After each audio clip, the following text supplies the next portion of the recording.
അമ്മേ പരിശുദ്ധ അമ്മേ, അമ്മേ പരിശുദ്ധ ദൈവമാതാവേ, കൃപാസനത്തിലൂടെ ഞങ്ങൾക്കും ഞങ്ങളുടെ ദേശത്തിനും അമ്മ മധ്യസ്ഥം തേടി തന്ന എല്ലാ അനുഗ്രഹങ്ങൾക്കും കൃപകൾക്കും ഞങ്ങളിപ്പോൾ ഹൃദയം നിറഞ്ഞ നന്ദി പറയുന്നു.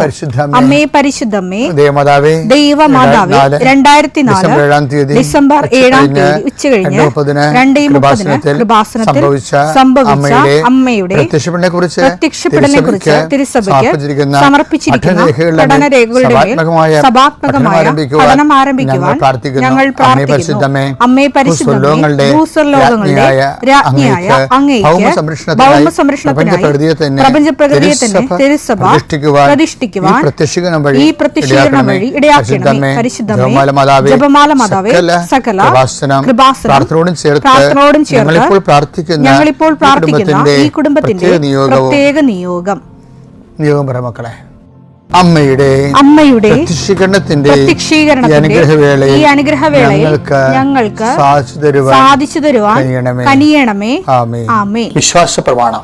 സർവശക്തനായ പിതാവും ആകാശത്തിന്റെയും ഭൂമിയുടെയും സൃഷ്ടാവുമായ ദൈവത്തിൽ ഞാൻ വിശ്വസിക്കുന്നു. അവിടുത്തെ ഏകപുത്രനും ഞങ്ങളുടെ കർത്താവുമായ ഈശോമിശിഹായിലും ഞാൻ വിശ്വസിക്കുന്നു. ഈ പുത്രൻ പരിശുദ്ധാത്മാവിനാൽ ഗർഭസ്ഥനായി കന്യകാമറിയത്തിൽ നിന്ന് പിറന്ന് പൊന്തിയോസ് പീലാത്തോസിന്റെ കാലത്ത് പീഡകൾ സഹിച്ച് കുരിശിൽ തറയ്ക്കപ്പെട്ട് മരിച്ച് അടക്കപ്പെട്ട് പാതാളങ്ങളിൽ ഇറങ്ങി മരിച്ചവരുടെ ഇടയിൽ നിന്ന് 3-ാം നാൾ ഉയർത്ത് സ്വർഗത്തിലേക്ക് എഴുന്നള്ളി സർവശക്തിയുള്ള പിതാവായ ദൈവത്തിന്റെ വലതുഭാഗത്തിരിക്കുന്നു. അവിടെ നിന്ന് ജീവിക്കുന്നവരെയും മരിച്ചവരെയും വിധിക്കുവാൻ വരുമെന്നും ഞാൻ വിശ്വസിക്കുന്നു. പരിശുദ്ധാത്മാവിലും ഞാൻ വിശ്വസിക്കുന്നു. വിശുദ്ധ കത്തോലിക്കാ സഭയിലും പുണ്യവാന്മാരുടെ ഐക്യത്തിലും പാപങ്ങളുടെ മോചനത്തിലും ശരീരത്തിന്റെ ഉയർപ്പിലും നിത്യമായ ജീവിതത്തിലും ഞാൻ വിശ്വസിക്കുന്നു. ആമേൻ. സുഖസ്ഥനായ ഞങ്ങളുടെ പിതാവേ, അങ്ങയുടെ നാമം പൂജിതമാകണമേ. അങ്ങയുടെ രാജ്യം വരണമേ. അങ്ങയുടെ തിരുമനസ് സ്വർഗത്തിലെ പോലെ ഭൂമിയിലും ആകണമേ. അന്നു വേണ്ടുന്ന ആഹാരം ഇന്ന് ഞങ്ങൾക്ക് തരണമേ. ഞങ്ങളോട് തെറ്റ് ചെയ്യുന്നവരോട് ഞങ്ങൾ ക്ഷമിക്കുന്നത് പോലെ ഞങ്ങളുടെ തെറ്റുകൾ ഞങ്ങളോടും ക്ഷമിക്കണമേ. ഞങ്ങളെ പ്രലോഭനത്തിൽ ഉൾപ്പെടുത്തരുതേ, തിന്മയിൽ ഞങ്ങൾ രക്ഷിക്കണമേ. ആമേൻ. നന്മ നിറഞ്ഞ മറിയമേ, സ്വസ്തി. കർത്താവ് അങ്ങയുടെ കൂടെ സ്ത്രീകളിൽ അങ്ങ് അനുഗ്രഹിക്കപ്പെട്ടവളാകുന്നു. അങ്ങയുടെ ഉദരത്തിൻ ഫലമായ ഈശോ അനുഗ്രഹിക്കപ്പെട്ടവനാകുന്നു. പരിശുദ്ധ മറിയമേ, തമ്പുരാന്റെ അമ്മേ, പാപികളായ ഞങ്ങൾക്ക് വേണ്ടി ഇപ്പോഴും ഞങ്ങളുടെ മരണസമയത്തും തമ്പുരാനോട് അപേക്ഷിക്കണമേ. ആമേൻ. കർത്താവേ, നിന്റെ ഉന്നതമായ നാമത്തിന് സ്വസ്ഥം ചെയ്യുന്നു. കർത്താവേ, നിന്റെ വിശുദ്ധ പൗരോഹിത്യത്തെ മഹത്വപ്പെടുത്തണമേ. കർത്താവേ, സഭയിലുള്ള സാന്നിധ്യം പ്രകടമാക്കണമേ. 40 വർഷം ഞാൻ അർപ്പിച്ച കൃപാന്റെ യുഗതിയാൽ കൃപാസനത്താലെ ജീവനോടെ പ്രത്യക്ഷപ്പെട്ട മാതാവിന്റെ മധ്യസ്ഥത്താൽ പിതാവിന്റെയും പുത്രന്റെയും പരിശുദ്ധാത്മാവിന്റെ നാമത്തിൽ ഞാൻ നിങ്ങളെ ആശീർവദിക്കുന്നു. കർത്താവേ, അങ്ങയുടെ മക്കളെ ഇന്ന് സഞ്ചരിക്കുന്ന ഓരോ വഴികളെ നീ ആശീർവദിക്കണമേ. കർത്താവേ, അങ്ങയുടെ മക്കള് ഇന്ന് കണ്ടുമുട്ടുന്ന ഓരോ വ്യക്തികളിലും കർത്താവിൻ്റെ ശക്തി നിറയട്ടെ. കർത്താവേ, അങ്ങയുടെ മക്കള് ഇന്ന് യാത്ര തിരിക്കുന്ന ലക്ഷ്യം വെക്കുന്ന ഓരോ ലക്ഷ്യങ്ങളും കർത്താവിൻ്റെ നാമത്തിൽ സാധിക്കുകയും അനുഗ്രഹം പ്രാപിക്കുകയും ചെയ്യട്ടെ. ഇന്നത്തെ ദിവസം സമർപ്പിച്ച് പ്രാർത്ഥിക്കുക. കണ്ടുമുട്ടാൻ പോകുന്ന വ്യക്തികളെ മനസ്സിൽ കാണുക, ചെയ്യാൻ പോകുന്ന കാര്യങ്ങളെ മനസ്സിൽ കാണുക.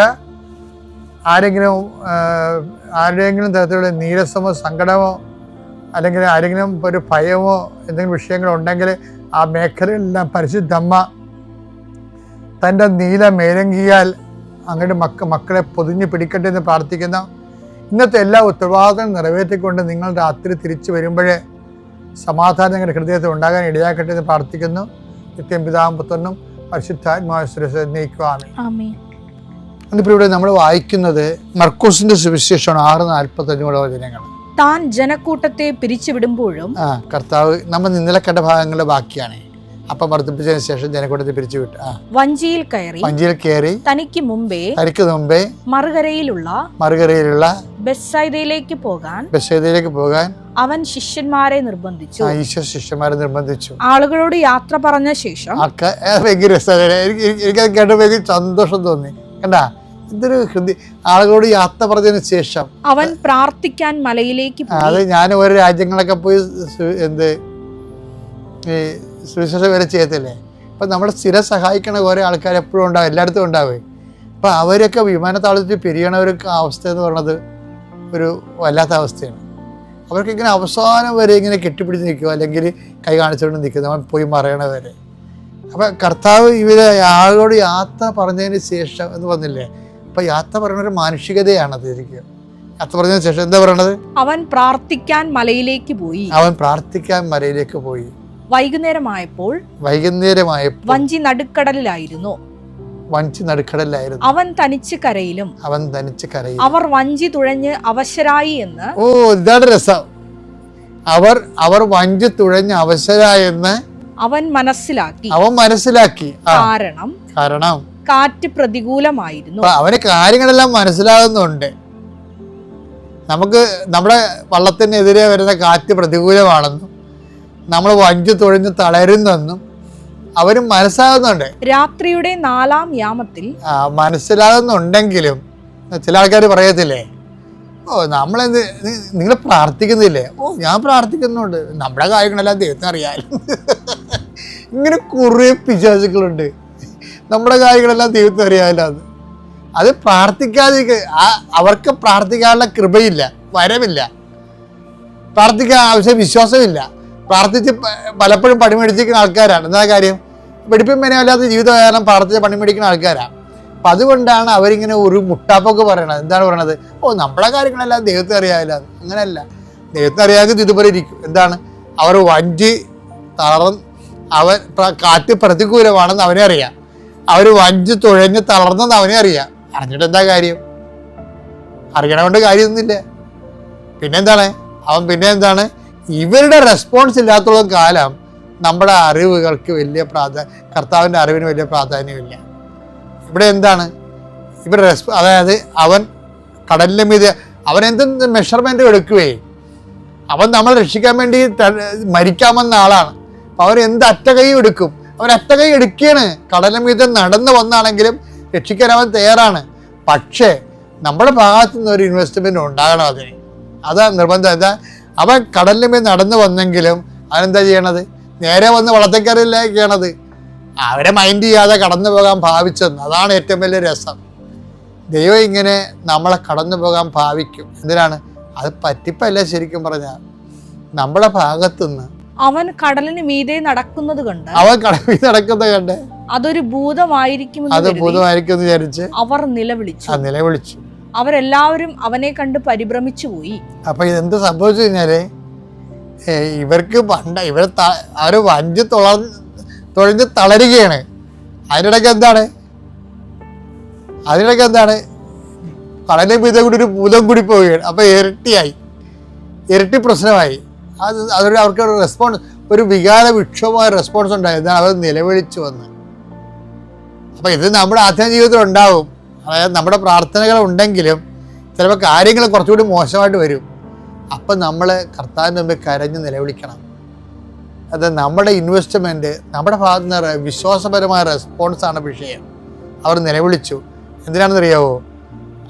അവരുടെ ഇങ്ങനെ നിലവിളിക്കുന്ന സിറ്റുവേഷനിലേക്ക് നമ്മളെ കൊണ്ടുവരുന്നതിൻ്റെ പിന്നിൽ ഒരു പെഡഗോജി ഉണ്ട്. എന്താണ്? ഒരു ടീച്ചിങ് മെത്തേഡ് ഉണ്ട്. എന്താ പറയണത്? അവൻ വഞ്ചിയിൽ കയറി അപ്പോൾ കാറ്റ് ശമിച്ചു. അതാ വിഷയം. അവൻ വഞ്ചിയിൽ കയറിയപ്പോൾ ഓട്ടോമാറ്റിക്കായിട്ട് സംഭവിക്കുന്നത് എന്താണ്? കാറ്റ് ശമിക്കണം. കർത്താവ് അതായത് കാറ്റ് ശമിപ്പിക്കുക അല്ല പ്രശ്നം. അവന് വഞ്ചിയിൽ കയറുമ്പോൾ സംഭവിക്കുന്ന കാര്യമാണ് കാറ്റ് ശമിക്കണത്.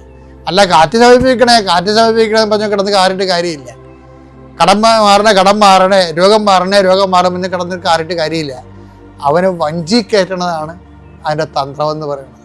അതിൻ്റെ അകത്തുള്ള അതാണ് നമ്മുടെ ജീവിതത്തിലേക്ക് ദൈവത്തിന് ഒരു സ്ഥാനം ഉറപ്പിച്ച് ദൈവത്തിൻ്റെ കൂടെ യാത്ര ചെയ്യാൻ പറ്റുന്ന ഒരു സിറ്റുവേഷൻ ക്രിയേറ്റ് ചെയ്യണം. അല്ലാതെ കാറ്റാണേ മുങ്ങുകയോ പറഞ്ഞ് കാറുകയോ, രോഗമാണേ കടവാണെന്ന് പറഞ്ഞ് പിടക്കുകയോ കാര്യമില്ല. ജീവിതത്തിൽ യേശുവിനെ നിൻ്റെ കുടുംബത്തോണി കയറ്റാൻ വേണ്ടി നോക്കുക. അതാണ് ഉടമ്പടിയുടെ ഏറ്റവും വലിയ വിജയമെന്ന് പറയുന്നത്. എൻ്റെ പേര് ലീജ. ഞാൻ എറണാകുളം ജില്ലയിൽ നിന്നാണ് വരുന്നത്. ഞാൻ 2019 ഈ ഉടമ്പടി ഏപ്രിൽ 22 എടുത്തിരുന്നത്. 2019 എടുക്കുന്നതിന് മുമ്പായിട്ട് ഞാൻ എങ്ങനെയാണ് ഇവിടെ വന്നതെന്നുള്ള പറയാം. 2019 ആ ഒരു സമയത്ത് ഞാനൊരു വല്ലാത്ത മാനസികാവസ്ഥയിൽ ജീവിച്ചുകൊണ്ടിരുന്ന സമയമായിരുന്നു. എൻ്റെ അമ്മയാണ് എനിക്ക് ഈ ഉടമ്പടി പത്രം എനിക്ക് കൊണ്ടുതരുന്നത്.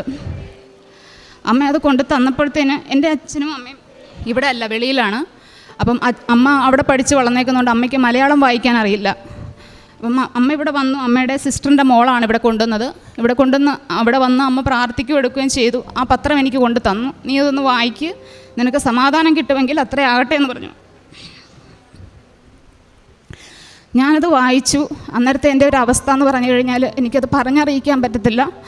ജീവിക്കണോ മരിക്കണോ എന്നുള്ളൊരു അവസ്ഥയിൽ നിൽക്കുമ്പോഴത്തേനാണ് എനിക്കത് കിട്ടിയത്. ഞാനത് വായിച്ചു.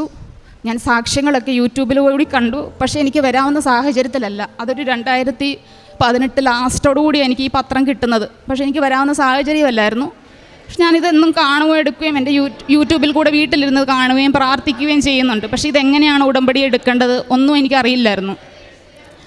അങ്ങനെ ഞാൻ 2019 ഏപ്രിൽ 22 ഞാൻ ഇവിടെ വരുന്നത്. വരുന്നതിന് മുമ്പായിട്ട് ഏപ്രിൽ 14 എനിക്ക് വീട്ടിൽ നിന്ന് ഇറങ്ങേണ്ടേയും വന്നു. അതിനുശേഷമാണ് എനിക്കിവിടെ വരാൻ പറ്റിയത്. പക്ഷേ ആ ഏപ്രിൽ 14 മുമ്പ് വരെ ഞാൻ അവിടെ സഫർ ചെയ്തത്, എങ്ങനെ എന്നെ ശക്തീകരിച്ചത് എൻ്റെ മാതാവാണെന്നുള്ളത് അന്നേരം എനിക്കറിയില്ല. കാരണം ഞാൻ ഉടമ്പടി എടുത്തിട്ടില്ല, ഞാൻ പ്രാർത്ഥിക്കുന്നുണ്ട്. പക്ഷേ എനിക്കൊരു ആന്തരികമായിട്ടുള്ള ശക്തി ഉണ്ടായത് എങ്ങനെയാണെന്നുള്ളതൊന്നും എനിക്കറിയില്ലായിരുന്നു. ഇവിടെ വന്ന് ഉടമ്പടി എടുത്ത് ഞാൻ 6 നിയോഗം വെച്ചു. 6 നിയോഗത്തിൽ ഞാൻ എൻ്റെ അനിയത്തിക്ക് 1 മാസമായിട്ടൊരു അലർജി ഇടുന്നുണ്ടായിരുന്നു. അതായത് പെട്ടെന്ന് നിന്ന നിപ്പിൽ തന്നെ ഒരു ഈവനിങ് ടൈം ആയി കഴിയുമ്പോൾ ശരീരം മുഴുവൻ തടിച്ചു പൊങ്ങി മുഖം ഉൾപ്പെടെ തടിച്ചു പൊങ്ങി ഒരു വികൃതമായ ഒരു രൂപമാവും. വീണ്ടും ആശുപത്രി കൊണ്ടുപോകും. എന്താണെന്നുള്ളത് അവർക്ക് കണ്ടുപിടിക്കാൻ കഴിയുന്നില്ല. പല ടെസ്റ്റുകളും ചെയ്തു നോക്കി. പക്ഷേ എന്താണെന്നുള്ളത് അവർക്ക് കണ്ടുപിടിക്കാൻ പറ്റുന്നില്ല. ഫുഡിൽ നിന്നാണോ എന്താണെന്നുള്ളത് അവർക്ക് അറിയില്ല. അങ്ങനെ ഞാനിവിടെ വന്നപ്പോൾ ഞാൻ പറഞ്ഞു, ഞാനിവിടെ വന്ന് നിനക്ക് നിയോഗം വെച്ച് ഞാൻ പ്രാർത്ഥിക്കാം, നമുക്കതിൽ മാറ്റം വരുമെന്ന് പറഞ്ഞു. ഇവിടെ വന്ന് ഞാൻ നിയോഗം വെച്ച് പ്രാർത്ഥിച്ച് അവിടെ ചെന്ന് അവളുടെ വീട്ടിൽ ചെന്നിട്ട് ഞാൻ നമ്മുടെ ഉടമ്പടി തൈലം വെച്ചിട്ട് അവളുടെ മുഖത്തും അവളുടെ ശരീരത്തിലെല്ലാം പുരട്ടി വിശ്വാസ പ്രമാണം ചൊല്ലി പ്രാർത്ഥിച്ചു. എന്നിട്ട് ഞാൻ പറഞ്ഞു, മരുന്ന് അവൾക്ക് 1 മാസത്തേന് വീണ്ടും കൊടുത്തു ഡോക്ടർ. ഞാൻ പറഞ്ഞു, നീ ഇന്നലെ വരെ കഴിച്ചല്ലോ, ഇന്ന് മുതൽ നീ കഴിക്കണ്ട, ഉടമ്പടി തൈലം ഉപയോഗിച്ച് പ്രാർത്ഥിച്ച് നോക്കാം, നമുക്കൊരു 3 ദിവസം നീ ഒന്ന് ക്ഷമിക്കും മരുന്ന് കഴിക്കാതെ. അങ്ങനെ ആ ഉടമ്പടി തൈലം ഉപയോഗിച്ച് വിശ്വാസ പ്രമാണം ചൊല്ലി പ്രാർത്ഥിച്ചതിൻ്റെ ഫലമായി അവൾക്ക് പൂർണ്ണ സൗഖ്യം കിട്ടി. ഒരു മരുന്നും കഴിക്കാതെ ആ 1 മാസത്തെ മരുന്ന് അതുപോലെ തന്നെ വീട്ടിലിരിക്കുവാണ്. അത് കഴിക്കാതെ തന്നെ അവൾക്ക് പൂർണ്ണ സൗഖ്യവും കിട്ടി. പിന്നെ ഞാൻ വെച്ചിരുന്നതെന്ന് വെച്ചാൽ എൻ്റെ മോൻ്റെ കാര്യങ്ങളും അങ്ങനെയുള്ള കാര്യങ്ങളാണ് വെച്ചിരുന്നത്. മോന് നല്ല ബുദ്ധി കൊടുക്കണം. കാരണം ഞാൻ അവിടെ ജീവിക്കുമ്പോഴത്തേന് എൻ്റെ മോൻ പോലും എനിക്കൊരു സപ്പോർട്ടല്ലാത്ത രീതിയിലാണ്. കാരണം ഞാൻ അവിടെ ഒരു ഒറ്റപ്പെട്ട ഒരു അവസ്ഥയിൽ ജീവിച്ചുകൊണ്ടിരിക്കുമായിരുന്നു. 14 തീയതിക്ക് ശേഷം, ഏപ്രിൽ 14 ഞാൻ അവിടെ നിന്ന് പോകുന്നതിന് ശേഷം, ഇറങ്ങിയതിന് ശേഷമാണ് എൻ്റെ മോന് ഞാൻ എന്താണെന്നുള്ളതും തിരിച്ചറിയാൻ എൻ്റെ ഒരു സ്നേഹം അവന് മനസ്സിലാക്കി തുടങ്ങിയതും അന്ന് മുതലാണ്. പക്ഷേ അതൊന്നും മാതാവ് എന്നെ എന്നുള്ളത് എനിക്കറിയില്ല. കാരണം ഞാൻ നിയോഗത്തിൽ അങ്ങനെയൊന്നും വെച്ചിട്ടില്ലല്ലോ. അത് കഴിഞ്ഞ് എന്നെ ഇവിടുന്ന് ഈ ഇന്ത്യയിൽ തന്നെ വെളിയിലേക്ക് കൊണ്ടുപോയി. എനിക്കങ്ങനെ ഉടമ്പടിയിൽ എനിക്ക് പൂർണ്ണമായിട്ടും ആ രീതിയിൽ നിൽക്കാൻ പറ്റിയിട്ടില്ല. പക്ഷേ പ്രാർത്ഥനകളും കാര്യങ്ങളും എല്ലാം ഞാൻ മുടങ്ങാതെ തന്നെ ചെയ്യുന്നുണ്ടായിരുന്നു. അങ്ങനെ ഈ 2024 ഫെബ്രുവരി ഞാനിവിടെ വന്ന് ഉടമ്പടി വീണ്ടും പുതുക്കിയതിന് ശേഷമാണ് എനിക്ക് ആത്മീയമായിട്ട് ഒരുപാട് വളരാൻ കഴിഞ്ഞത്. കാരണം ഞാൻ പിന്നെ മുടങ്ങാതെ തന്നെ എല്ലാ കാര്യങ്ങളും ഇതിൽ പറഞ്ഞേക്കുന്നത് പോലെ തന്നെ എല്ലാ കാര്യങ്ങളും ഞാൻ ചെയ്യാൻ തുടങ്ങി. വെളുപ്പിനെ എഴുന്നേറ്റ് പ്രാർത്ഥിക്കുന്നതും വൈകുന്നേരം പ്രാർത്ഥിക്കുന്നതും ബൈബിൾ വായിക്കുന്നതും എല്ലാ കാര്യങ്ങളും ഞാൻ കൃത്യമായിട്ട് തന്നെ ചെയ്യാനും പ്രേക്ഷിത പ്രവർത്തനങ്ങൾ ചെയ്യാനും എല്ലാം ഞാൻ ചെയ്യാൻ തുടങ്ങി. അങ്ങനെ ഇരിക്കുമ്പോഴത്തേനാണ് ഞാൻ താമസിക്കുന്നത് ലീസിലാണ് താമസിച്ചുകൊണ്ടിരിക്കുന്നത്. ലീസിൽ 10 ലക്ഷം രൂപയ്ക്ക് താമസിച്ചുകൊണ്ടിരുന്നിടത്ത് കഴിഞ്ഞ 2023 ജൂണിലാണ് താമസിച്ച് തുടങ്ങിയത്. എഗ്രിമെൻ്റ് എഴുതി സൈൻ ചെയ്തപ്പം ഓണർ പറഞ്ഞു, ഒറിജിനൽ ഞങ്ങളാണ് വെക്കേണ്ടത്, നിങ്ങൾക്ക് കോപ്പിയാണ് തരുന്നത്. അപ്പോൾ ഞങ്ങൾ പറഞ്ഞു, 10 ലക്ഷം രൂപ നമ്മളല്ലേ തന്നത്, അപ്പോൾ നമ്മളല്ലേ വെക്കേണ്ടത്. അപ്പോൾ പറഞ്ഞു, വേണ്ട, 11 മാസത്തെ എഗ്രിമെൻ്റല്ലേ, നമുക്കത് പുതുക്കാം, അന്നേരത്തേന് നമ്മൾ തന്നെയാണ് വെക്കേണ്ടതെന്ന് പറഞ്ഞാൽ അവർ വെച്ചു. നമുക്കറിയില്ലായിരുന്നു, നമ്മൾ കോപ്പി വെച്ചു. ഇത് രജിസ്റ്റർ ചെയ്യണമെന്നുള്ള കാര്യവും നമുക്കറിയില്ലായിരുന്നു. 3 മാസം കഴിഞ്ഞപ്പോഴത്തേന് പുള്ളി പറഞ്ഞു, എനിക്ക് കുറച്ച് സാമ്പത്തികമായിട്ടുള്ള കുറച്ച് ബുദ്ധിമുട്ട് കാരണം ഇത് കൊടുക്കുവാണ് ഈ വീട്, അതുകൊണ്ട് നിങ്ങൾക്ക് ഇവിടെ നിന്ന് വേറെ നോക്കേണ്ടി വരും. ഞാൻ പറഞ്ഞു, അങ്ങനെയാണെങ്കിൽ നിങ്ങൾക്ക് നേരത്തെ പറയില്ലായിരുന്നോ എന്ന് ചോദിച്ചപ്പോൾ പറഞ്ഞു, അത് ഞങ്ങൾക്ക് അങ്ങനെ അപ്രതീക്ഷിതമായിട്ട് സംഭവിച്ചതാണ്, ഞങ്ങൾ നിങ്ങൾക്ക് വേണ്ടി ഉള്ള രീതിയിൽ തന്നെയാണ് നോക്കുന്നത്. ആരെങ്കിലും ഇത് മേടിച്ച് ഒരു അസറ്റായിട്ട് ഉപയോഗിക്കുന്ന രീതിയിൽ നോക്കാൻ വേണ്ടിയാണ്, നിങ്ങളെ സേഫായിട്ടുള്ള രീതിയിലേ നോക്കത്തുള്ളൂ എന്ന് പറഞ്ഞു. അങ്ങനെ ഇരിക്കെ ഒരു ജാനുവരിയൊക്കെ ആയപ്പം വീണ്ടും പുള്ളി വിളിച്ചിട്ട് പറഞ്ഞു, നിങ്ങൾ മാർച്ചോട് കൂടി മാറേണ്ടി വരും, ഒരു ജപ്തിയുടെയൊക്കെ ഒരു ഇതിലേക്ക് വന്നേക്കുവാണ്, അപ്പം ഭയങ്കര ക്രിട്ടിക്കൽ സ്റ്റേജാണെന്ന് പറഞ്ഞു. അങ്ങനെയായി വല്ലാത്തൊരു മാനസികാവസ്ഥയിൽ ഞാൻ ജീവിച്ചുകൊണ്ടിരിക്കുകയാണ്. ജാനുവരി തൊട്ട് ഞാൻ വീടുകൾ നോക്കി തുടങ്ങി. പക്ഷേ ഈ 10 ലക്ഷം രൂപ എന്ന് തരുമെന്നുള്ള കാര്യം പുള്ളി പറയുന്നില്ല. അങ്ങനെ ഇരിക്കുമ്പോഴത്തേനും എന്നോട് പറഞ്ഞു മാർച്ച് 15 ആകുമ്പോഴത്തേനും ക്ലിയർ ചെയ്യുമെന്ന് പറഞ്ഞു. പക്ഷേ ഞാൻ പറഞ്ഞു, എന്നാൽ പേയ്മെൻറ്റ് തരുന്ന ഡേറ്റ് പറയാമെങ്കിൽ എനിക്കൊന്ന് നോക്കി തുടങ്ങിയാൽ അവർക്ക് അഡ്വാൻസ് കൊടുക്കാമായിരുന്നു. പക്ഷേ പുള്ളി അത് പറയുന്നില്ല, ഡേറ്റ് എന്നോട് പറയുന്നില്ല. മാർച്ച് 15 എന്നുള്ള ഡേറ്റ് കിട്ടിയപ്പോൾ തൊട്ട് എനിക്ക് ടെൻഷനായി. ഞാൻ പിന്നെ മാർച്ച് 15 എന്നുള്ള ഡേറ്റ് വെച്ച് മാതാവിനോട് സമർപ്പിച്ച് പ്രാർത്ഥിച്ചു. അപ്പോൾ ആ പ്രാർത്ഥിച്ച സമയത്ത് മാർച്ച് 15 എന്ത് നടക്കും, എന്ത് ചെയ്യും എന്നുള്ള ടെൻഷനാണ്. കാരണം ഞാൻ മാത്രമേ ഉള്ളൂ, ഞാനും എൻ്റെ മോനും മാത്രമേ ഉള്ളൂ. എവിടെ പോകും, എന്ത് ചെയ്യും എന്നുള്ളൊരു ടെൻഷനാണ്. അച്ഛനും അമ്മയും ഇവിടെ ഇല്ല, അവർ വെളിയിലാണ്. ഞങ്ങൾക്കിവിടെ വേറെ വീടുമില്ല, എങ്ങോട്ട് പോകുമെന്നും അറിയത്തില്ല. അങ്ങനെ ഇരുന്ന ആ ഒരു സമയത്ത് മാർച്ച് 15 ഓഫീസിലാണെങ്കിൽ ഞാൻ സെയിൽസ് ഡിപ്പാർട്ട്മെൻറ്റിലാണ് വർക്ക് ചെയ്യുന്നത്. അവിടെയും എനിക്ക് അതിൻ്റേതായ പ്രഷർ, 2 മാസമായിട്ട് ഞാൻ ടാർഗറ്റ് കാര്യങ്ങളായിട്ടില്ല. അതിൻ്റെ പ്രഷറിലായപ്പോൾ 3-ാം മാസമായപ്പോഴത്തേന് ഞങ്ങളുടെ സാറ് തന്നെ പറഞ്ഞു, എങ്ങനെയാണ് ഈ മാസം നടക്കുമോ? ഞാൻ പറഞ്ഞു, കൂളായിട്ട് ഞാൻ പറഞ്ഞു, ഈ മാസം 15-ാം തീയതിക്കുള്ളിലായിട്ട്, മാർച്ചിലാണ് പറയുന്നത്, മാർച്ച് 15-ാം തീയതിക്കുള്ളിലായിട്ട് ടാർഗറ്റ് ആകും. ഞാനും ഉണ്ട്, വേറൊരു കുട്ടിയുണ്ട്, ഞങ്ങൾ 2 പേരും ടാർഗറ്റ് ആകുമെന്ന് പറഞ്ഞു. പക്ഷേ അതെന്ത് ഉറപ്പിലാണ് ഞാൻ അങ്ങനെ പറഞ്ഞതെന്നറിയില്ല. ഞാനൊരു ക്യാഷ്വൽ ഇതായിട്ടാണ് പറഞ്ഞത്. പക്ഷേ അത് പുള്ളി അത് എടുത്തിരുന്നത് 15-ാം തീയതി വരെ നോക്കിയിട്ട് നടക്കുന്നില്ല എന്നുണ്ടെങ്കിൽ ഇവരെ മാറ്റാം എന്നുള്ള കണക്കിലാണ് പുള്ളി ഇരുന്നത്. അത് നമുക്കറിയില്ലായിരുന്നു. അത് കഴിഞ്ഞ് ഞങ്ങളുടെ മാനേജർ പറഞ്ഞു, എങ്ങനെയാണ് അത് നടക്കുമോ? ഞാൻ പറഞ്ഞു, എനിക്കറിയില്ല, നമ്മൾ ശ്രമിക്കുന്നുണ്ട്. അപ്പോൾ എന്നോട് പറഞ്ഞു, ഞങ്ങളോട് 2 പേരോടും പറഞ്ഞു, നിങ്ങൾ വേറെയും കൂടെ നോക്കിക്കോ, പുള്ളി അതേപോലെ പ്രഷർ തരുന്നുണ്ട്, അപ്പം നമുക്ക് വേറെ ഒരു ഓപ്ഷൻ ഇല്ല എന്ന് പറഞ്ഞു. അങ്ങനെ ഇരുന്നപ്പോഴത്തേനാണ് മാർച്ച് 15-ാം തീയതി ഇവിടെ വീട് മാറേണ്ട ഒരവസ്ഥയാണ്, പേയ്മെൻറ്റ് കിട്ടിയിട്ടില്ല, ഇവിടെ ജോലിയുടെ പ്രശ്നത്തിലും നിൽക്കുന്നു. അങ്ങനെ നിന്ന സമയത്താണ് മാർച്ച് 15-ാം തീയതി ആയപ്പോൾ തന്നെ വീടിൻ്റെ കാര്യത്തിൽ ഒരു തീരുമാനവും ആയില്ല. പക്ഷേ ഈ 15-ാം തീയതി എന്നുള്ളൊരു ഡേറ്റ് ആയപ്പോഴത്തേനും 10-ാം തീയതി ആയപ്പോൾ വീണ്ടും വന്ന് സാറ് ചോദിച്ചു, എന്തെങ്കിലും നടക്കുമോ? ഞാൻ പറഞ്ഞു, സമയമായിട്ടില്ല, 15-ാം തീയതി ഇനിയും ഉണ്ടെന്ന് പറഞ്ഞു. 15-ാം തീയതി തന്നെ നോക്കി നിൽക്കുവാണോ ചോദിച്ചു. ഞാൻ പറഞ്ഞു, സാറേ വരും. കറക്റ്റ് 15-ാം തീയതി ഉച്ചയായപ്പോഴത്തേന് തന്നെ എനിക്ക് 4 അഡ്മിഷൻ വന്ന് എൻ്റെ ടാർഗറ്റിന് എബോവ് ആയി. അഡീഷണൽ വന്നത് മറ്റേ കുട്ടിക്കും ഇട്ടുകൊടുത്തു, ആ കുട്ടിയും ടാർഗറ്റായി. 15-ാം തീയതിക്കുള്ളിൽ ഇത്രയും വലിയ ക്രിട്ടിക്കൽ സിറ്റുവേഷൻ ആണെന്നുള്ളത് എന്നേക്കാളും കൂടുതലും എൻ്റെ അമ്മയ്ക്കും ഈശോയ്ക്കുമായിരുന്നു അറിയാമായിരുന്നത്. അപ്പം ഏറ്റവും ആവശ്യം, വീടിനേക്കാളും ആവശ്യം ജോലിയുടെ നിലനിൽപ്പായതുകൊണ്ട് മാതാവും ഈശോയും എന്നെ ആദ്യം ഞാൻ പറഞ്ഞ വാക്ക് എന്നെ ഏറ്റെടുത്ത് നടത്തി എനിക്ക് സഹായിച്ച് അതിന് ഒരുപാട് മാതാവിനും ഈശോയ്ക്കും ഞാൻ നന്ദി പറയുന്നു. 15-ാം തീയതി കഴിഞ്ഞ് 30-ാം തീയതി ആയിട്ടും 10 ലക്ഷം രൂപ തരുന്നതിനെക്കുറിച്ച് പുള്ളി ഇതുവരെ ഒന്നും പറഞ്ഞിട്ടില്ല. ടെൻഷനായി തുടങ്ങി, എന്തായി, പുള്ളി കൊടുത്തോ ഇല്ലയോ? അപ്പോൾ ഞാൻ ചോദിച്ചു, നിങ്ങൾ ഇപ്പോൾ സ്ഥലം കൊടുത്തോ? പറഞ്ഞു, ഞങ്ങളത് രജിസ്ട്രേഷൻ ആയതേ ഉള്ളൂ. ഞാൻ പറഞ്ഞു, രജിസ്ട്രേഷൻ ആയിട്ട് എന്തുകൊണ്ടാണ് എൻ്റെ പേയ്മെൻറ്റ് തരാത്തത്? അത് തരാം, കുറച്ചും കൂടെ കിട്ടാനുണ്ട്. അങ്ങനെ നമ്മളിങ്ങനെ ഒരു കാര്യങ്ങളും ഒന്നും വിട്ടു പറയാതെ ഇങ്ങനെ ചെയ്തുകൊണ്ടിരുന്നു. ഏപ്രിൽ ഫസ്റ്റ് വീക്ക് ആയപ്പോഴത്തേനും ഈ പെരുന്നാളിൻ്റെ അന്ന് ഞാനിവിടെ വന്നിട്ടുണ്ടായിരുന്നു. അന്ന് ഞങ്ങൾക്ക് അവധിയായിരുന്നു. അപ്പോൾ ആ പുള്ളി എന്നെ രാവിലെ വിളിച്ചിട്ട് പറഞ്ഞു, പെരുന്നാളിൻ്റെ അന്ന് ഞാൻ അങ്ങോട്ട് വീട്ടിൽ വരാം, നേരിട്ട് വന്ന് സംസാരിക്കാമെന്ന് പറഞ്ഞു. ഞാൻ പറഞ്ഞു, ഞങ്ങൾക്ക് വർക്കിംഗ് ആണ്, അതുകൊണ്ട് വൈകിട്ട് വന്നാൽ മതിയെന്ന് പറഞ്ഞു. പക്ഷേ എനിക്ക് ഇവിടെ വരണമായിരുന്നു, അതുകൊണ്ടാണ് ഞാൻ അങ്ങനെ പറഞ്ഞിരുന്നത്. ഞാൻ അതുപോലെ ഇവിടെ വന്ന്, കാരണം ഒന്നും സംഭവിക്കില്ല, ഞാൻ ഉടമ്പടിയിലാണല്ലോ, എൻ്റെ മാതാവും ഈശോയും എന്നെ കാക്കുമെന്നുള്ളത് പ്രതീക്ഷയാണെന്ന് എൻ്റെ. പക്ഷേ പുള്ളി വൈകിട്ട് വന്നു, എൻ്റെ ബ്രദറും എല്ലാവരും വന്നു. സംസാരിച്ചപ്പോഴത്തേന് പുള്ളി ഓൾറെഡി അവരാൾക്ക് കൊടുത്തു, അവർക്ക് രജിസ്ട്രേഷൻ എല്ലാം കഴിഞ്ഞു. അപ്പോൾ അവർക്കും ഏപ്രിൽ ആദ്യം തന്നെ ഫസ്റ്റ് വീക്കിൽ ഇവിടെ താമസിക്കേണ്ടതാണ്. പക്ഷെ നമ്മൾ മാറുകയും വേണം. 10 ലക്ഷം രൂപ തരാനുള്ള മാർഗം പുള്ളിക്കില്ല. നമ്മൾ രജിസ്ട്രേഷൻ ചെയ്യാത്തത് കൊണ്ട് ഡോക്യുമെൻറ്റേഷൻ അത് വാലിഡും അല്ല. എന്ത് ചെയ്യണമെന്നറിയത്തില്ല, എങ്ങോട്ട് പോകുമെന്നറിയത്തില്ല, ആരുടെ അടുത്ത് പോകുമെന്നും അറിയത്തില്ല. ആ ഒരു അവസ്ഥയിൽ നിൽക്കുവാണ്. അങ്ങനെ നിന്നപ്പോഴത്തേന് ഞാൻ പിറ്റേ ദിവസം ഈ പുള്ളി ഇങ്ങനെ പറഞ്ഞിട്ട് പോയി. പിറ്റേ ദിവസം അതിൻ്റെ ശരിക്കുമുള്ള ഓണർ അവിടെ വന്നു കാര്യങ്ങൾ അറിയാൻ വേണ്ടി. കാര്യങ്ങൾ അറിഞ്ഞപ്പോഴാണ് പുള്ളി പറഞ്ഞിരുന്നത് ബാങ്ക് ത്രൂ ആണ് ഈ രജിസ്ട്രേഷനും കാര്യങ്ങളും ഈ കച്ചവടം എല്ലാം നടന്നെന്നാണ് പറഞ്ഞത്. പക്ഷേ അതൊന്നും അല്ലായിരുന്നു. ഇവർ തമ്മിൽ ഡയറക്റ്റ് തന്നെയായിരുന്നു. അതിൻ്റെ അകത്തൊരു ബ്രോക്കറോ അങ്ങനെയൊന്നും ഇല്ലാതെ പുള്ളിയുടെ അക്കൗണ്ടിലേക്ക് തന്നെയാണ് ട്രാൻസ്ഫർ ചെയ്ത് കൊടുത്തത്. സത്യാവസ്ഥ കാര്യങ്ങളെല്ലാം പറഞ്ഞു കഴിഞ്ഞപ്പോൾ ഞാൻ പറഞ്ഞു, നമ്മുടെ പേയ്മെൻറ്റും കൂടെ കിട്ടണം, കിട്ടാതെ മാറാൻ പറ്റത്തില്ല. അപ്പോൾ ഇവർ ലീഗലി മൂവ് ചെയ്യാമെന്നുള്ള രീതിയിൽ പുതിയ ഓണർ പറഞ്ഞു. പുതിയ ഓണർ ലീഗലി പോയാലും പഴയ ഓണർക്ക് അവരുടെ ലോൺ തീർന്നു, പുതിയ ഓണർക്ക് അവരുടെ ആധാരവും കൈ കിട്ടി. ഒന്നുമില്ല നിൽക്കുന്നത് നമ്മളാണ്. 10 ലക്ഷം രൂപയും പോയി, വീടുമില്ല. അങ്ങനെ നിന്നപ്പോഴത്തേന് ഞാൻ 12-ാം തീയതി ആയപ്പോൾ ലൈറ്റ് ക്യാൻഡിൽ പ്രയർ റിക്വസ്റ്റ് ഇട്ടു. കാരണം ഈ ഏപ്രിൽ 22-ാം തീയതി ആകുമ്പോഴത്തേന് 5 വർഷം തികയും ഞാൻ ഉടമ്പടി എടുത്തിട്ട്. മാതാവേ, ഞാൻ ഇത്രയും നാളും നിന്നെ വിട്ട് ഞാൻ എങ്ങും പോയിട്ടില്ല. എനിക്ക് എന്തുകൊണ്ടാണ് ഇങ്ങനെ സംഭവിക്കുന്നത്? ഇത്രയും കഠിനമായിട്ടുള്ള പരീക്ഷണങ്ങളിലൂടെ, കാരണം ഒരാൾ സപ്പോർട്ടിനായിട്ട് വേറെ ആരുമില്ല, എന്ത് ചെയ്യും എന്നുള്ള ആ ഒരു അങ്കലാപ്പിലിരിക്കുവാണ്. അങ്ങനെ ഇരുന്ന് പലരും പല രീതിയിൽ പറഞ്ഞു, പോലീസ് സ്റ്റേഷനിൽ കംപ്ലയിൻറ്റ് കൊടുക്ക്, അഡ്വക്കേറ്റിനെ കാണ്, ഇതിനെല്ലാത്തിനും പോകണമെങ്കിൽ ഞാൻ തന്നെ പോകണം, അഡ്വക്കേറ്റിനെ കാണുകയാണെങ്കിലും അതിനുള്ള പേയ്മെൻറ്റ് ഞാൻ തന്നെ കൊടുക്കണം. ഈ ഒരു വരുമാനത്തിൽ നിന്ന് വേണം എനിക്ക് അഡ്വക്കേറ്റിനെ കൊടുക്കാനും എൻ്റെ വീടിൻ്റെ കാര്യങ്ങൾ പോകാനും എല്ലാം ചെയ്യാൻ വേണ്ടി.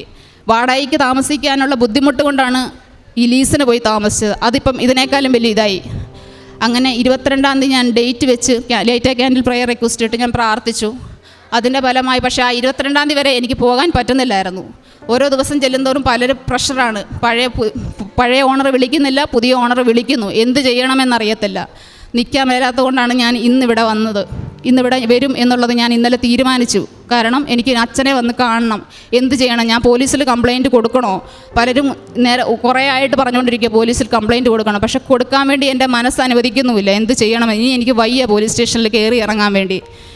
അച്ഛനെ വന്ന് കണ്ടതിന് ശേഷം ചെയ്യാം എന്ന് പറഞ്ഞ് ഞാൻ ഡോക്യുമെൻ്റ് എല്ലാം റെഡിയാക്കി അച്ഛനെ കാണാം എന്നുള്ള രീതിയിൽ തന്നെ ഇന്നലെ തീരുമാനിച്ചു. ഞാൻ ഇന്നലെ ലീവ് എടുത്തു. അതെല്ലാം തീരുമാനിച്ചതിന് ശേഷം വൈകിട്ടൊരു 8:30 ആയപ്പോൾ പ്രാർത്ഥിച്ചുകൊണ്ടിരുന്ന സമയത്ത് 8:50 എനിക്കൊരു മെസ്സേജ് വന്നു. പുള്ളി 4,50,000 രൂപ എനിക്ക് ട്രാൻസ്ഫർ ചെയ്തു. 4,50,000 രൂപ ട്രാൻസ്ഫർ ചെയ്തിട്ട് പുള്ളി എന്നോട് പറഞ്ഞു, ബാക്കി എൻ്റെ ഇന്നത്തെ ലിമിറ്റ് കഴിഞ്ഞു, നാളത്തേന് ഞാൻ ചെയ്യാമെന്ന് പറഞ്ഞു. പക്ഷേ ഞാനിവിടെ വന്ന് ഞാൻ അച്ഛനെ കാണാം എന്നുള്ള രീതിയിൽ ഇവിടെ രാവിലെ വന്നപ്പോൾ ടൈം കഴിഞ്ഞ് പോയി, 1:30 കാണാൻ പറ്റത്തുള്ളൂ എന്ന് പറഞ്ഞു. ഞാനിവിടെ വന്ന് ജപമാല എടുത്ത് പ്രാർത്ഥിച്ചുകൊണ്ടിരിക്കുവാണ്. 2ാമത്തെ ജപമാലയായപ്പോഴത്തേന് എനിക്ക് ബാക്കി 25,000 ഒഴിച്ചിട്ട് ബാക്കി 9,75 എനിക്ക് ട്രാൻസ്ഫർ ചെയ്ത് തന്നു. ഇനി ബാലൻസ് 25,000 രൂപയും കൂടെ കിട്ടാനുള്ളൂ. ഞാൻ അച്ഛനെ കാണാൻ വന്നിരുന്നത് ആ ഒരു കാര്യത്തിന് വേണ്ടിയായിരുന്നു. പക്ഷേ എൻ്റെ അമ്മ മാതാവ് എനിക്ക് 22-ാം തീയതി എന്ന് പറയുന്നത് മറ്റന്നാളാണ്, അതായത് തിങ്കളാഴ്ച, നാളെ ഞായറാഴ്ച, നാളെ ബാങ്കില്ല, എന്തേലും ചെയ്യാൻ പറ്റുമെന്നുണ്ടെങ്കിൽ ഇന്നേ ചെയ്യാൻ പറ്റത്തുള്ളൂ. അമ്മ എന്നെ സഹായിച്ചതിന് എൻ്റെ അമ്മയ്ക്കും തിരുക്കുമാരനും കോടാനുകോടി നന്ദി പറയുന്നു. അതുകൊണ്ടാണ് ഞാൻ ഇന്ന് തന്നെ അതെനിക്ക് സാക്ഷ്യം പറയാനും എനിക്ക് ഇന്ന് തന്നെ പറ്റി. പക്ഷേ ഇന്ന് എനിക്ക് സാക്ഷ്യം പറയാൻ പറ്റുമെന്നുള്ള പ്രതീക്ഷയിലായിരുന്നില്ല ഞാൻ വന്നത്. അച്ഛനെ കണ്ട് ഇതിന് എന്താണ് സൊല്യൂഷൻ അറിയാൻ വേണ്ടി വന്നതാണ്. പക്ഷേ ഞാൻ അച്ഛനെ കണ്ടു. എൻ്റെ അച്ഛനും അമ്മ ഇവിടെയല്ല, വെളിയിലാണ്. അപ്പോൾ അവരുടെ അവർക്ക് വീടും സ്ഥലവും ഉള്ളത് അവിടെയാണ്, ഇവിടെ ഞങ്ങൾക്കില്ല. അപ്പോൾ അതൊന്ന് വിറ്റുമാറാൻ പറ്റുന്നില്ല. കുറേ വർഷങ്ങളായിട്ട് ഞങ്ങൾ ശ്രമിച്ചുകൊണ്ടിരിക്കുകയാണ്. പക്ഷേ ആ പ്രമാണത്തിൻ്റെ ഇത് വെച്ചിട്ടാണ് ഞാനിപ്പോൾ അച്ഛനെ വന്ന് ലാസ്റ്റ് കണ്ട് പോയിരിക്കുന്നത്. പിന്നെ ഞാൻ പ്രേക്ഷിത പ്രവർത്തനങ്ങൾ എന്ന് പറഞ്ഞു കഴിഞ്ഞാൽ ഞാനിവിടുന്ന് പത്രം വാങ്ങി, ഞാൻ രോഗികളെ ഹോസ്പിറ്റലുകളിൽ പോയി, എൻ്റെ ഓഫീസിൽ ഞങ്ങൾ 3 പേരുണ്ട് ഉടമ്പടി എടുത്തേക്കുന്നത്. അപ്പോൾ ഞങ്ങൾ 2 പേരുമാണ് ഇവിടെ വരുന്നത്. ഞങ്ങൾ ഇവിടെ വന്ന് ഞങ്ങൾ എല്ലാ മാസവും ഇവിടെ വരാറുണ്ട്. വന്ന് പത്രം മേടിച്ച് ഞങ്ങൾ ഗവൺമെൻറ് ഹോസ്പിറ്റലിൽ രോഗികളെ കണ്ട് ഇത് കൊണ്ട് കൊടുക്കുകയും ചെയ്യാറുണ്ട്. അതല്ലാതെ നമ്മൾ മാർക്കറ്റിൽ പോയി കൊണ്ട് നടന്ന് ഓരോരുത്തർക്കും കൊണ്ട് കൊടുക്കാറുണ്ട്.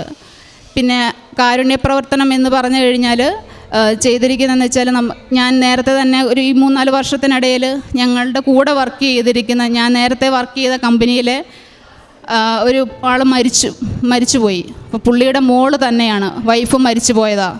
അപ്പോൾ എന്തെങ്കിലും സഹായിക്കണമെന്ന് പറഞ്ഞ് അവിടുന്ന് എനിക്കൊരു അക്കൗണ്ട് ഡീറ്റെയിൽസ് ഇട്ട് കൊടുക്കാൻ വേണ്ടി മരിച്ച ആ സമയത്ത് തന്നതാണ്. പക്ഷേ ഒരു വർഷത്തേന് ഞാനത് ഫോളോ ചെയ്യുന്നുണ്ടായിരുന്നു. കാരണം ആ കുട്ടി എന്തെടുക്കും, അതിന് അച്ഛനും ഇല്ല, അതിന് അമ്മയില്ല. 1 വർഷത്തേന് ഞാൻ ആ കുട്ടീനെ സഹായിച്ചുകൊണ്ട് തന്നെ ഇരുന്നു. പിന്നെ അതുകൂടാതെയുള്ള ചൈൽഡ് ഹെൽപ്പ് ലൈനിലുള്ള ഇട്ട് തരുന്നതിനെല്ലാം ഞാൻ അങ്ങനെ ചെയ്തു കൊടുക്കാറുണ്ട്. എന്നെക്കൊണ്ടാവുന്ന പോലെ ഞാൻ പ്രേക്ഷിത വേലകളും കാരുണ്യ പ്രവർത്തനങ്ങളും ഞാൻ ചെയ്യുന്നുണ്ട്. ഇതിനെല്ലാത്തിനും തന്നെ ഇനിയിപ്പോൾ എനിക്ക് ഈ ഒരു നിയോഗമുള്ളതെന്ന് പറയാൻ വേണ്ടിയുള്ളതെന്ന് വെച്ചാൽ ഞങ്ങളുടെ സ്ഥലത്തിൻ്റെ കാര്യത്തിലാണ് വിൽക്കാൻ വേണ്ടിയുള്ളത്. അതും എൻ്റെ മാതാവും എൻ്റെ ഈശോയും നടത്തി തരുമെന്നുള്ള പൂർണ്ണ വിശ്വാസവും എനിക്കുണ്ട്. പക്ഷേ എനിക്ക് തിരിച്ചറിയാൻ കഴിഞ്ഞത് ഇത്രയും വർഷമായിട്ടും എന്നെ ഒരുക്കിക്കൊണ്ടിരിക്കുമായിരുന്നു എൻ്റെ മാതാവും ഈശോയും, എന്നെ ധൈര്യപ്പെടുത്തിക്കൊണ്ടിരിക്കുവാണ്. ഞാൻ എങ്ങനെയായിരുന്നു അവിടെ നിന്നെല്ലാം ഇത്രയും സഹനങ്ങളിലൂടെ നടക്കണമെന്നുണ്ടെങ്കിൽ അച്ഛൻ പറഞ്ഞതുപോലെ വിശ്വാസം മാത്രം പോരാ, വിശ്വസ്തതയിലൂടെ ജീവിക്കണം. കാരണം അവൻ നടന്ന വഴിയിലൂടെ നടക്കണം. ആ വഴിയിലൂടെ എല്ലാം എന്നെ നടത്തിയിട്ടുണ്ട്. എനിക്കറിയാം എന്നെ ഈശോയിലേക്ക് തന്നെ എത്തിച്ചേർക്കാൻ വേണ്ടിയാണ് എൻ്റെ മാതാവ് എന്നെ ഇവിടെ വരെ കൊണ്ടുവന്നേക്കുന്നുള്ളത്. ഞാനൊരു അക്രൈസ്തവയാണ്, പക്ഷെ ഞാൻ വിശ്വസിക്കുന്നതും എടുക്കുന്നതും എല്ലാം ഈ മാതാവിലും ഈശോയിലുമാണ്. പരിശുദ്ധ അമ്മയുടെ മധ്യസ്ഥതയിൽ ഏറെ പ്രത്യേകിച്ച് വ്യക്തിപരമായിട്ട് ലഭിച്ച വലിയൊരു സൗഖ്യത്തിൻ്റെ വലിയൊരു ജീവിതത്തിലൊരു അനുഭവത്തിൻ്റെ സാക്ഷ്യമാണിതിൽ. അതിൽ വ്യക്തമായിട്ട് പറയുന്നുണ്ട്. അതായത് ഇത്രയേറെ ഒരു 3-4 വർഷങ്ങളിലേറെയായിട്ട് ഉടമ്പടി എന്ന പ്രാർത്ഥനയിൽ വിശ്വസ്തയോടെ നിലനിൽക്കുന്ന ഒരു ആസ്തി വെച്ചാണ് മാതാവിനോട് പ്രാർത്ഥിക്കുന്നതും. അപ്പോൾ ഈ ഉടമ്പടിയിൽ എടുക്കുന്ന ഒരു വ്യക്തിക്ക് ഈ ദൈവത്തിരുമുൻപിൽ വന്ന് നിൽക്കുമ്പം ഒരു ബുദ്ധിമുട്ടും പ്രശ്നവും ഉണ്ടാകുമ്പോൾ സ്വാഭാവികമായിട്ട് എല്ലാവരും ദൈവത്തെ വിളിക്കും, അല്ലെങ്കിൽ വിളിക്കേണ്ട സാഹചര്യം ഉണ്ടാവും. പക്ഷെ ഉടമ്പടിയിലേക്ക് ഒരു വ്യക്തി കടന്നു വരുമ്പോൾ ആ സാഹചര്യത്തിൽ കൂടുതൽ ദൈവത്തിലേക്ക് അടുക്കുവാനായിട്ടുള്ള ഒരു സ്റ്റെപ്പും കൂടെ അവരെടുക്കുന്നത്. അതാണ് ഉടമ്പടിയിൽ സംഭവിക്കുന്നത്. ഒരു പക്ഷേ അത് 90 ദിവസമോ പുതുക്കി നിൽക്കുന്നവർക്ക് 7, 8, 13, 15 പ്രാവശ്യമൊക്കെ വർഷങ്ങളായിട്ട് ഉടമ്പടി ഉണ്ടായ സമയം തൊട്ട് പുതുക്കി നിൽക്കുന്നവർ നമ്മളോടൊപ്പം സിൽവർ ഗ്രേ കളറിലെ പേപ്പറിൽ ഉടമ്പടി എടുത്ത് ജീവിക്കുന്നവരുണ്ട്. അപ്പോൾ അത്രത്തോളം പ്രാവശ്യം ഇങ്ങനെ ചേർന്ന് ജീവിക്കുമ്പോൾ അവർക്ക് പിന്നെ ഒരു ആവശ്യം ഉണ്ടാകുമ്പോൾ ദൈവത്തെ വിളിക്കുന്നവരാകത്തില്ല. അവർ ഓരോ ജീവിതത്തിൽ ഉടമ്പടിയിലായിരിക്കുന്നവർക്കൊരു അനുഭവം ഉണ്ടാകുമ്പോൾ അവർ അന്ന് ആ ഒരു പ്രാവശ്യം എഴുതാനായിട്ടൊരു നിയോഗം മാത്രമായിട്ട് അത് മാറും. അവർ സ്വാഭാവികമായിട്ട് അത് എഴുതുന്നു, അതിനെ അതിജീവിക്കുന്നു, വീണ്ടും ആ പ്രശ്നം. അപ്പോൾ ഒരു ദൈവത്തിനോട് ചേർന്നുള്ളൊരു യാത്രയാക്കി ഉടമ്പടിയെ ഒരുപാട് പേര് മാറ്റുന്നുണ്ട്. അതുകൊണ്ടാണ് വളരെ ചുരുങ്ങിയ പേരാണ് ഒരു വട്ടം എടുത്ത് കാര്യം കണ്ട് അങ്ങ് പോകുന്നത്. ഒരു അനുഭവം കിട്ടിയവരൊക്കെ വർഷങ്ങളായിട്ട് ഈ പ്രാർത്ഥനയോടൊപ്പം ചേർന്ന് നിലനിൽക്കുന്ന വലിയ അനുഭവങ്ങൾക്കും 4-5 പ്രാവശ്യമൊക്കെ സാക്ഷ്യം പറഞ്ഞിട്ടുള്ളവർ ഉണ്ട്. ഒരു പക്ഷേ അതിൽ നല്ലൊരു ശതമാനം പേരും അക്രൈസ്തവരായിട്ട് ഉള്ളവരാണെന്നുള്ളത് വേറെ ഒരു വശമാണ് അതിൽ. അപ്പം ഈശോയുടെ മുൻപിൽ കർത്താവിനെക്കുറിച്ച് പറയുന്ന ഏറ്റവും വലിയ പ്രഖ്യാപനം എന്ന് പറയുന്നത് അവൻ എല്ലാ ജനങ്ങൾക്കും വേണ്ടി ജനിച്ചു എന്നുള്ള, സകല ജനത്തിനും വേണ്ടിയുള്ള സദ്വാർത്തയാണ് മാലാഖ അറിയിച്ചെന്നുള്ളതാണ്.